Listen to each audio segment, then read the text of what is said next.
Սիրելի մարտունեցիներ ջան, սիրելի հայրենակիցներ, սիրելի մարտունեցիներ, ես կարծում եմ աշխարհի որ ծայրում էլ հայ մարդը լինի, երբ լսում է, որ իր հայրենակիցը մարտունից է,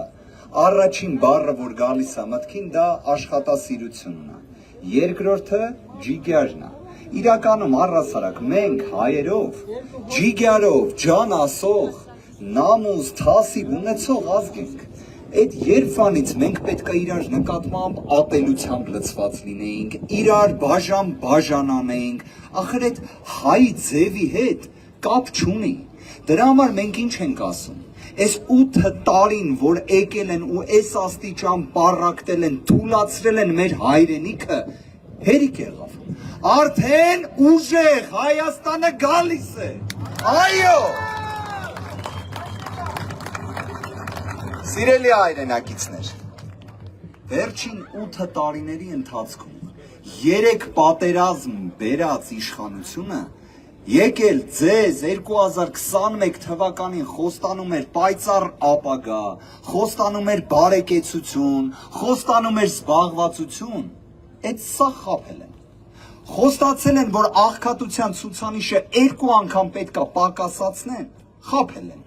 հիմա մենք ինչ ենք ասում, մեր կողմից ցանկացած խոստում երաշխավորում է Սամվել Կարապետյանը, ասում է, որ 300,000 աշխատատեղ ստեղծվելու է, ծայրահեղ աղքատությունը իր պատվի հարցն է համարում, որ պետք է շատ կարճ ժամանակում վերացվի, նպաստների մեխանիզմ ներդրվի ամսական ծայրահեղ աղքատ ընտանիքներին 150,000 դրամ տրամադրվի, բայց ամենակարևորը, ի վերջո Սամվել Կարապետյանի միջազգային կապերը ու հեղինակությունը թույլ են տալու, որ Հայաստանը ոչ միայն ներսում ուժեղ լինի, այլ նաև արտաքին աշխարհի առջև ուժեղ լինի։ Սիրելի հայրենակիցներ, մենք նաև ինչ ենք ասում, մենք ասում ենք, որ մեր ներսում համերաշխությունը կոնկրետ գործողություններով էլ պետք է ապահովենք, դրանցից մեկը, մենք պետք է ունենանք համաներում, մենք պետք է ունենանք իրավունքի իրական գերակայություն, մարդկանց ապօրինի քաղաքական հետապնդումների էջը պետք է թողենք անցյալում, հիմա օրինակ ես ձեր առջև կանգնած եմ նաև որպես Սամվել Կարապետյանի պաշտպան, Սամվել Կարապետյանը 10 ամիս է կալանավորված է, մեր ձևով եկեղեցու պաշտպանելու նախադասության համար, լրիվ լուրջ եմ ասում, ուրիշ բան չկա այդտեղ, իհարկե 10 ամիսները, թե իրա որպես տեսակ մարդու կրելը, միշտ ժպիտը դեմքին լինելը, հենց դա խոսում է ուժեղ հայ տղամարդու մասին, դա խոսում է հայ տեսակի մասին, էտա մեր ձևը, ժողովուրդ ջան, բոլորիս ձևը դա է։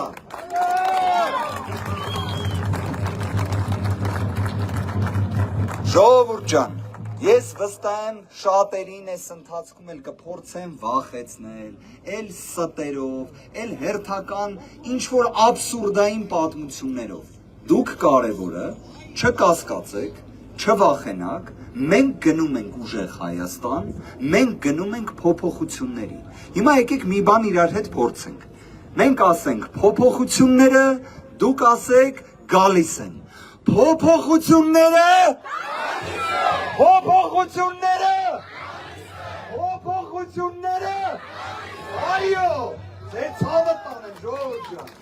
Դրա համար հունիսի 7-ին քվեաթերթիկ համար 3 հանուն փոփոխության, հանուն մեր միասնականության, հանուն մեր հայրենիքի բարեկեցության, փոփոխությունների համար